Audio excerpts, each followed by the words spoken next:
Let me take that point forward with Mr. Rajat Dhar as well, the inclusive growth agenda. Mr. Dhar, two aspects I found critical, and please add to that if I'm missing a point there.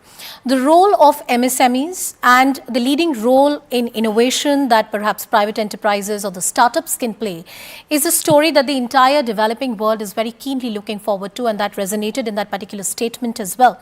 When it comes to the role of the micro or the small industries, which are very pivotal in economies like India and for other developing nations as well, what kind of agenda, what kind of inclusive agenda can they really take forward?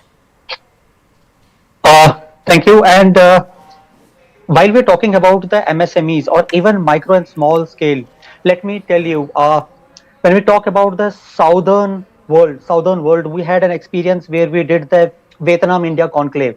And you would be surprised to know many smaller units based out of Mohali, Chandigarh, Kapurthala. And after COVID, they were trying to work towards getting their orders from China, and they were looking to set up their manufacturing facilities in Vietnam.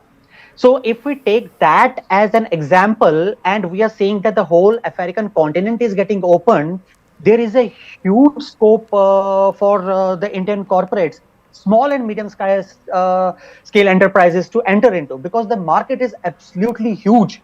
The only concern that we listen to or we can have is as far as the political instability goes there. If the political things are taken control of, I think it is one of the, and micro and small cap industries, trade associations, trade bodies can enable those companies to engage with the business association there. Like we had also engaged with the trade bodies from Ethiopia, for that matter, in the recent past. So that would be in terms. As far as the startups, innovation is concerned, it has to be done at the two level. When we are talking about the fintech space, because financial inclusion, because also being one of the core fundamentals or the basis of this, fintech space in India is marred by, you can say, profitability issues.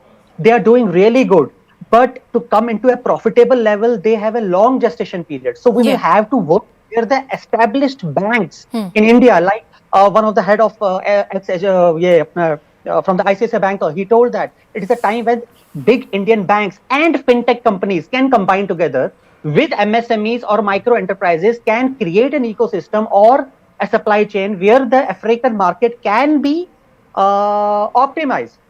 And therefore, the agenda of the G20 can be realized through that maneuver.